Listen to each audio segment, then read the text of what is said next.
Something very disturbing has been going viral the past few days as people cannot stop talking about the wild similarities between this film called Snake Eyes from the 90s and Charlie Kirk's assassination. And at first, I was about to roll my eyes until I actually dug into the details.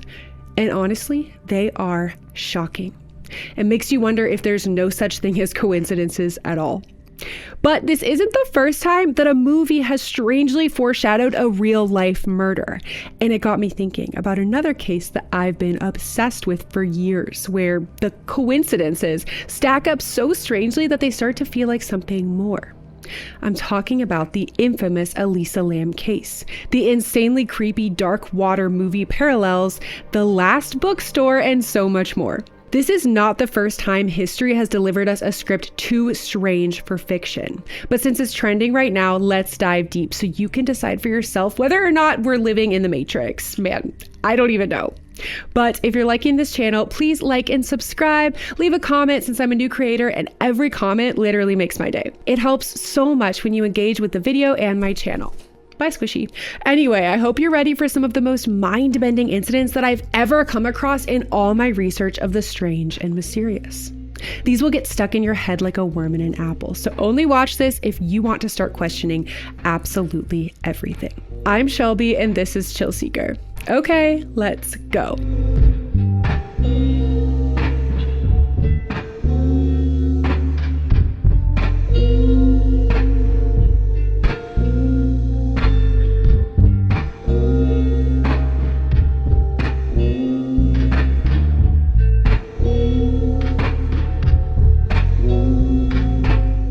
Alright, so since I last covered the Charlie Kirk assassination, I've been keeping a close eye on all of the various theories and conspiracies that have been proliferating throughout the internet, so I can gather evidence for my next dive into the case.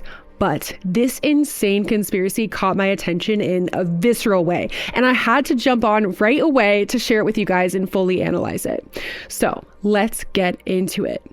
Why are people saying that this movie literally predicted Charlie Kirk's death?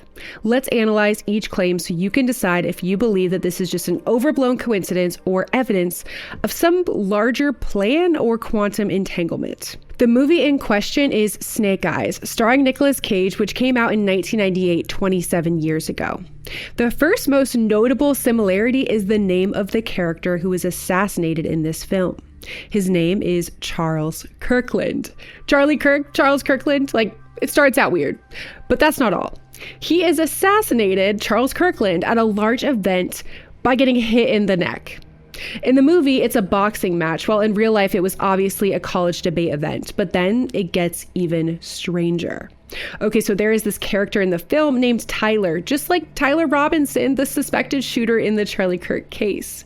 Tyler is one of the boxers in the match that Charles Kirkland is shot at. And then something that ties everything together. The dates. The boxing match in the film is set on September 10th. You can see it on this billboard that is shown in the film that I have up right now. And as we know, Charlie Kirk was killed on September 10th. What is going on? But it doesn't even end there. There's also a guy with blonde, long hair in the movie who strangely celebrates the death of Charles Kirkland, just like a guy spotted at the real-life assassination, also with long, blonde hair, celebrating just after the murder occurred. I have the pictures up. And then there's the hand gestures. People point out that in the movie poster and throughout the movie, there seems to be an emphasis on this hand gesture, with hands pointed downward in a V shape. I have pictures up. We've seen both Charlie Kirk and Donald Trump use this hand gesture a lot. And the ambulance that shows up in the movie is number 47, which people have paralleled to Trump being the 47th president. And at this college debate event, Charlie Kirk and his team were handing out baseball hats with the number 47 on them. There's also a blonde woman in the film who wears a white suit who was a witness to the crime and plays an important role. And people have drawn that parallel with Erica Kirk, Charlie Kirk's wife, and the outfit that she has worn giving a speech after his death and at his memorial. White suits, blonde hair. And another strange coincidence is the fact that in the opening scene of the film, a news reporter references Hurricane Jezebel. And by now you've probably heard that just a few days before Charlie Kirk's assassination, the magazine Jezebel ran an article about how they had hired 3 Etsy witches to literally curse Charlie Kirk. That was the whole article.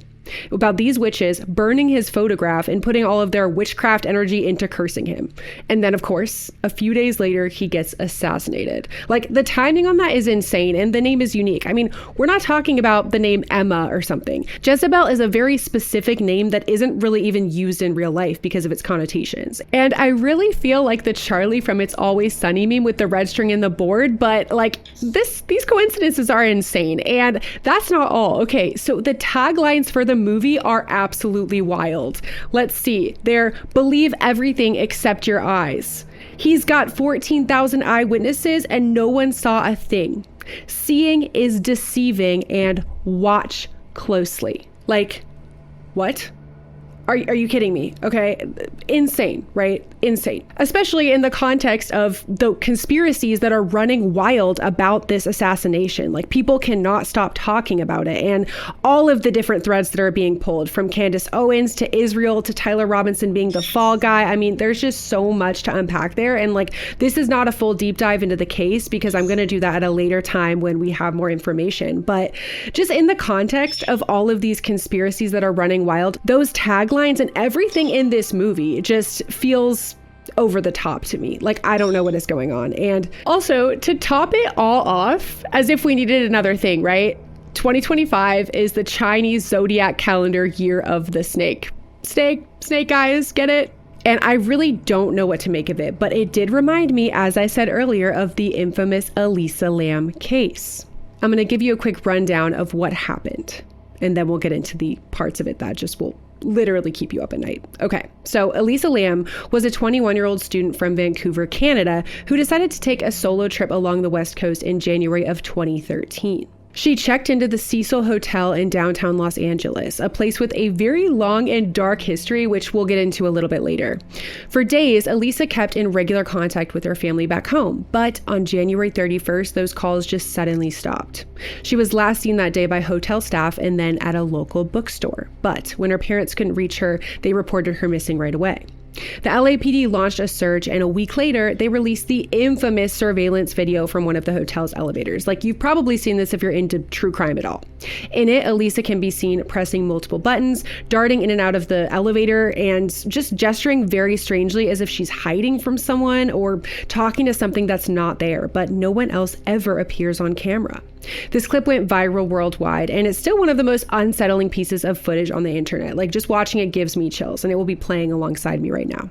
On February 19th, after weeks with no answers, maintenance workers at the hotel then responded to guest complaints about weak water pressure and foul-tasting, gross-looking water.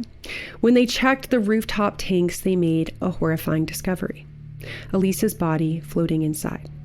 The coroner ruled her death an accidental drowning, noting her bipolar disorder as a significant contributing factor, like she had some kind of mental breakdown, and no evidence of foul play was found. And that's the official story. Although people are very skeptical of this, a lot of people do think foul play was involved, despite there not being any real evidence of it. So like I said, official story, but not the full story. There are aspects of this case that will make your skin crawl, just like the assassination of Charles Kirkland and Charlie Kirk. Okay, so first we have the hotel itself. The Cecil Hotel isn't just a backdrop in Elisa Lam's story. It's practically a character of its own. Since opening in 1924, it's been plagued by tragedy. Over the decades, dozens of people have died there, mostly from suicide, leaping from windows, overdosing in their rooms, or simply vanishing into the shadows of the building, like they just disappear. But the darkness runs even deeper. In 1964, a beloved resident named Pigeon Goldie Osgood was raped and murdered in her room, a crime that was never solved. And then, in the 1980s, the hotel became home to Richard Ramirez, the Night Stalker, who prowled Los Angeles by night and then returned to the Cecil to sleep off his murders. Then, a decade later, another serial killer, Jack Unterweger, lived there while preying on women in the city. By the time Elisa Lam checked in, the hotel's reputation was already notorious, a magnet for violence, despair, and mysteries that were never solved. Obviously, this place just has a very creepy aura, but that really isn't much of a coincidence, it's just a fact. Things haven't gotten too weird yet, but they do when we take a look at some of the other aspects of this case. First, we have the film Dark Water. Similarly to Snake Eyes and Charlie Kirk, people started digging into this film and were shocked by the very strange parallels between the movie and the real-life case. In 2002, the Japanese horror film Dark Water, which was later remade in 2005, told the story of a young mother and daughter who moved into a decaying apartment building. Soon, the residents began complaining of foul, dark-tasting water pouring from their taps. Stains spread across ceilings, and the cause was the ghost of a missing girl whose body was left rotting in the roof. Oh, I scared my bird. Sorry, Misty, I know that's heavy. But anyway, the cause was the ghost of a missing girl whose body was left rotting in the rooftop water tank. Like literally just like Elisa Lam. Guests at the Cecil Hotel complained about the foul-tasting discolored water. Maintenance workers climbed to the roof, opened a tank, and found her body inside. The real-life tragedy mirrored the film's climax almost exactly. And it gets even stranger. In Dark Water, an elevator acts as a stage for the haunting. The doors malfunctioning, the supernatural presence just out of sight, never seen, but there. And Elisa Lam's infamous piece of footage is absolutely chilling, showing her frantically pressing the buttons, hiding and gesturing at something we never see. Like it's literally the same exact plot, except it's real. Then comes the name. The fictional girl in Dark Water is named Cecilia. Elisa died at the Cecil Hotel. Cecil, Cecilia. I mean, the parallels just don't stop. Like, they stack until they stop feeling like coincidence and start feeling scripted, as if her final days were torn straight from a nightmare movie that was released 11 years before she was even at the Cecil Hotel. Watching Dark Water after knowing Elisa's story doesn't feel like horror fiction anymore. It feels like a prophecy, just like Snake Eyes and Charlie Kirk. But with Elisa's case, the coincidences don't stop there. Next, we have the tuberculosis test. At the exact time police were searching for her, a major TB outbreak hit Los Angeles' Skid Row, just blocks from the Cecil Hotel. The screening test used for that outbreak, it is literally called the LAM-ELISA test, and it was created and named long before Elisa went missing. Elisa Lam, same name, reversed, spelling identical. I mean, come on. This feels like some very sinister synchronicity. And just like Jezebel, the name Elisa Lam is very specific and very rare. Like, I've never even met or heard of anyone with the name Elisa or Elisa Lam besides the woman in this case. Like, at the very least, it's just very creepy. But then there's one more thing about this case, and this is what keeps me up at night more than anything else. I'm talking about the last Bookstore, the actual name of the last place that Elisa Lam was seen alive. This sprawling indie shop in downtown Los Angeles is famous for its maze-like layout, art installations, and endless shelves of used and rare books. Elisa stopped there the night she disappeared, buying books and possibly music as gifts for her family. She walked out with those items in hand, unknowingly stepping into the final hours of her life. A store called The Last Bookstore. Her last visit, the last place she was seen before vanishing. Creepy on its own, but that's not what I'm talking about here. It gets even weirder. So this, like, my mind just explodes. Like, just get ready, okay? So I'm gonna play this clip for you, and it shows somebody using their computer and researching The Last Bookstore. I will narrate it for you for anyone who is just listening. So here's what we're seeing in this video. They start on the website for The Last Bookstore. Then they run it through Whois, which is basically a domain lookup tool that lets you see who registered a website. They scroll down and find the registrant info, Burnaby, British Columbia. There's even an email listed, plus a Canadian postal code, V5G4S2. Now, they take that postal code and they punch it into Google Maps. And stay with me, okay? This is where it gets weird. The map doesn't just pull up some random office building or registrar company. No, it drops a pin directly inside a cemetery. Forest Lawn Funeral Home in Barnaby. Creepy on its own, sure. But here's the kicker. Elisa Lam's funeral was held at that exact funeral home.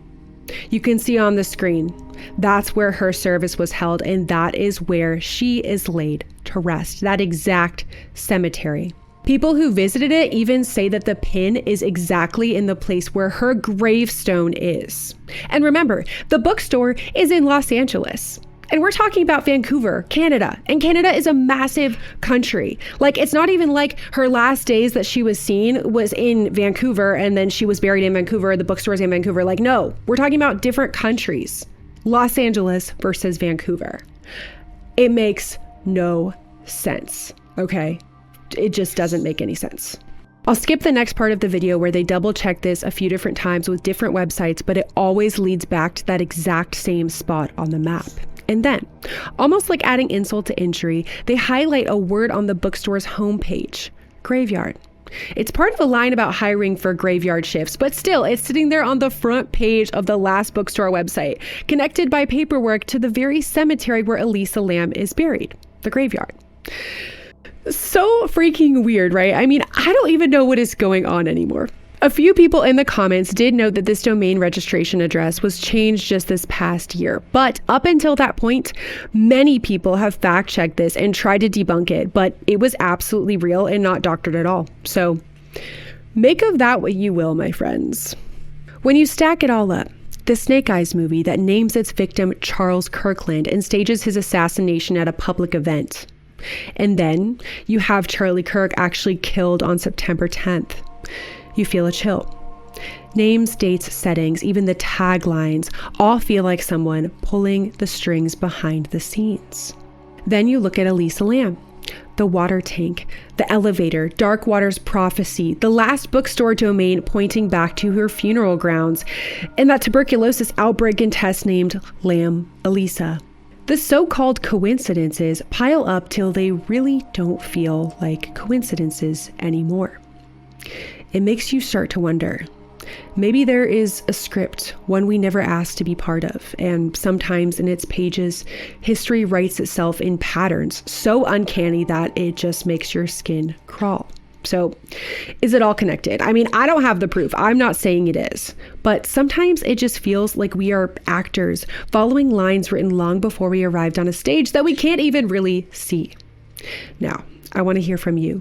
Drop a comment and tell me, do you think this is all just random coincidences? Or do you think that there's more to the story that we're missing here? Like, what is happening? Tell me, because I really want to know if you guys think something weird is going on or if I'm just spinning way too far out of control in my own head.